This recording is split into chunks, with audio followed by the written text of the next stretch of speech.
So, may nag-comment sa atin, pwede ba naman yun na lahat na lang puro gym business yung naandyan na nakatayo sa isang lugar? Di ba? Valid naman na tanong yun, although pag minsan parang may pagka-sarcastic, pero sasagutin natin yung tanong na yan. Gandang araw po, ako po si RP ng Gym Depot. So, kagaya nung narinig nyo, talagang may mga nagtatanong sa atin yan. What if, dahil kapapanood mo ng mga videos ko na entays ka magtayo ng gym, what if kung meron na existing gym dyan sa lugar nyo, or maraming na kayo, magtatayo ka pa rin ba? Diba? Etong sagot ko na to, based din sa sarili ko experience, no? At based na rin sa personal na observation ko. Tama naman yon, hindi pa pwedeng lahat ng businesses na nandyan sa isang lugar, puro gym na lang talaga. Ganon din naman isasagot ko na hindi rin pa pwede na dyan sa isang barangay at isang lugar, puro bakery lang, or puro restaurant lang, or puro coffee shop.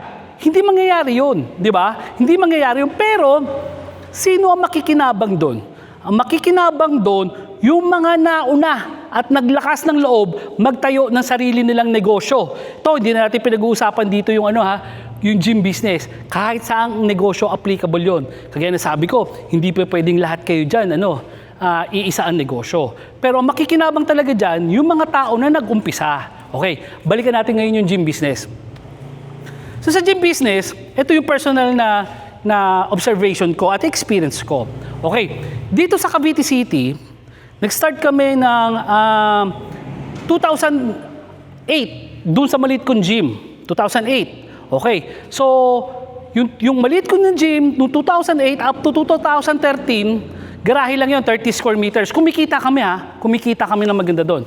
Pero, kumbaga sa competition, kami parang pinakakulelat. Bakit? Kasi, pwede ko sabihin pinakapangit yung gym ko. Kasi yung gym ko na yon, noong 2008, napilitan lang ako mag-DIY. Ginawa ko sarili yung gym. Kumbaga equipment, kasi naloko ako nung fabricator ko. So para lang matuloy, yung gym business ko, ako na mismo nag-fabricate. Doon ako napasok sa pag-fabricate ng mga gym equipment. So again, noong 2008 to 2013, kami yung parang pinakakulelat dito sa Cavite City. Okay. May kung di ako nagkakamali, parang may 3 o 4 ng gym na existing noon dito sa Cavite City. Mind you, maliit lang ang Cavite City. As of now, nasa 100,000 lang ang population noon. Tapos, at that time, may 3 na o 4 na gym nang existing dito sa Cavite City. Okay. Fast forward, 2013, pakita natin yung Gym Republic Cavite City.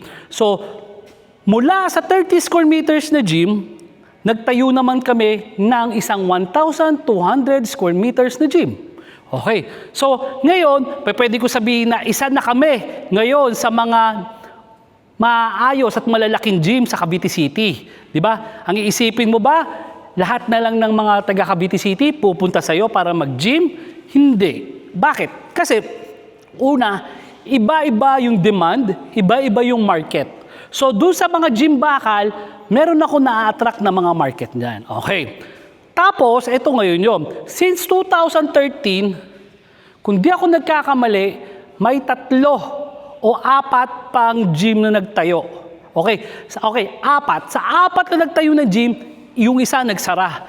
Pero yung 3, hanggang ngayon, bukas pa. Yung Kinix Gym, nagtayo yan ng meron ng Gym Republic. Yung pound for pound, hanggang ngayon, nandito pa. Actually, ibang gamit nun, galing pa sa amin. At 2 kanto, 3 kanto lang ang layo niya mula doon sa Gym Republic na 1,200 square meters. At yung pinakabago ngayon, yung gym din. Actually, may isa pang bago, nalimutan ko, kay Louie. Yung gym ni Louie, okay, hindi lang 3 yung nagbukas, 5. Pati yung kay Louie, yun yung pinakabago. Si Louie, natutuwa ako kasi nung bata pa yan si Louie, doon yan sa gym ko, nag-gym. So, isa yung gym ko sa natutunan, kung saan siya natuto magturo, nag-instructor yan sa Anytime Fitness. Tapos kay MJ, malapit sa amin, kapitbahay ko lang halos, nagtayo ng gym. So, in 2013, up to now, 6 pala yung nagtayo. Yung isa, nalugi. Nalimutan ko yung isa nagsara. Nalimutan ko na yung pangalan. Dito sa may, tabi ng Manuel Rojas Elementary School. So ang ibig ko sabihin, 100 square meters, 100,000 lang yung population ng Cavite City. Pero tapos nagtayo ako noong 2013 ng gym. 1,200. Iisipin mo, kaya ano na yan, mahirap na makipag-compete dyan. Pero would you believe, yung mga sinasabi kong gym, na ngayon, nag-i-exist pa rin. Sa 6 na nagtayo, isa lang yung nagsara. Di ba? So, ang punto ko dito, huwag kang matakot na marami kang kakompetensya. Di ba? Actually, healthy naman yung competition na yan. Ang ibig sabihin yan, may market. Ang tanong dyan, paano mo maso-survive yung competition? Kagaya sa amin, meron kami mga advantages. Una, malaki yung space namin. Pangalawa, marami kami equipment, hindi ka pipila. Pero hindi lahat kasi ng gym may capacity na ganun kalalaki, 1,200 square meters or maraming equipment na nakalagay. Pero paano mo mai-improve yung negosyo mo kagaya ng gym na magiging above kumpara sa iba? Paano magiging unique kumpara sa iba? So ito, kagaya na ito, itong ipo-proof of completion natin para kay Ma'am Jocelyn S. Galang ng RNJ Gym Centro San Pedro, Laguna, yung kanyang mga gym. Okay, so si Ma'am, kung di ako nagkakamali, ilang beses na nakakakuha sa atin ng gamit to. So, yung mga nakukuha niyang gamit sa atin, yun yung unique. Yun yung something special. Yun yung wala sa ibang gym na pwede maging rason ng pagdayo ng ibang tao sa gym mo. Bakit ako pupunta sa gym mo kung may bench press ka dyan, samantalang may bench press din dito? Kung pareho lang may bench press, walang unique, wala akong reason para lumipat sa'yo. Pero ito, kagaya na ipapakita natin ng mga equipment dito sa likod na to, may something unique dito. So itong mga equipment na to, it's either na sarili natin design, nakita natin, i-compress natin, or ginaya natin sa ibang mga imported na gym equipment. So, kagaya niyan, isa sa pinakamalaking problema talaga sa gym ay yung space, di ba? So, hindi pa pwedeng hiwalay yung squat rack. Pag hiniwalay mo yung squat rack, sa lat pull down, hiniwalay mo sa crossover, sa Smith machine, tsaka sa rowing, malaking space ang kakainin mo niyan. Pero unlike yung RP Super Rack with crossover natin, kagaya na makikita nyo doon, yung RP Super Rack with crossover, yung dalawa na yan, pwedeng sabay-sabay na naglalat pull down, nag-squat, nagko-crossover, nag-Smith machine at nagro-rowing. Kayang gamitin ng 5 hanggang 6 na tao sabay-sabay. So something unique, di ba? May something unique dun sa gym mo. So yung space, talagang maliit eh. Anong gagawin natin? Pero make the best out of it dun sa space. Lagyan natin ng mga equipment na multifunctional para nang sa ganun, sulit na sulit kada space na meron tayo. So ito, kagaya nito, may may lateral raise, di ba? So may mga machines, may mga gym, may mga gym na hiwalay yung lateral raise nila. So ito, pwede kang mag-lateral raise. Kung hiwalay pa yung lateral raise mo, doon sa shoulder press mo, kakain ng space yun. So unlike dito, okay, kagaya ng mga nagsusuperset, kagaya ko, superset na pre-exhaustion technique. So uunahin ko yung mga exercises na hindi gagamit ng tricep, kunyari.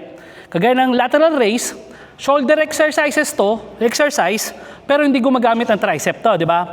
Lang sa ganun, na bubusog mo na sa exercise yung shoulder mo bago pa sumuko yung tricep mo. So, right after mo mag-lateral raise,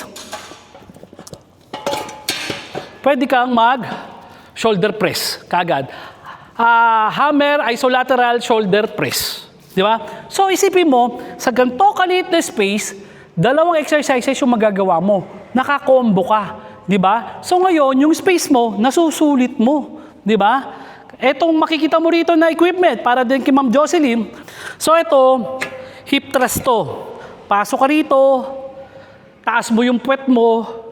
So, hip thrust. Okay. Pero ito, kinombo natin ngayon dito sa nilagyan natin ng seated dips. So, aside from hip thrust ka para sa puwet, pwede rin tong pang-chest at tricep. So, seated dips. Bagay na bagay ito doon sa mga tao na mahina at hindi kayang mag-dips, di ba? Pwedeng dito ka mag-start. So ito yung mga sinasabi ko, kailangan may something unique doon sa gym mo. So ang tanong, may existing ng negosyo na katulad ng gusto mong itayo doon sa lugar nyo. Pwede ka ba magtayo? Pag-aralan mo, tignan mo ano yung kulang doon sa ibang katulad na negosyo. Kasi ganun ang pagnenegosyo. Pagnenegosyo ay hindi lamang pagkuha ng pera mula sa kliyente, papunta sa bulsa mo. Kung hindi, higit sa lahat, ang isang negosyo ay pagsosolve ng isang problema na meron kang solusyon na pwede mong ibigay sa ibang tao. Ako po si RP ng Gym Tipo. Gandang araw po.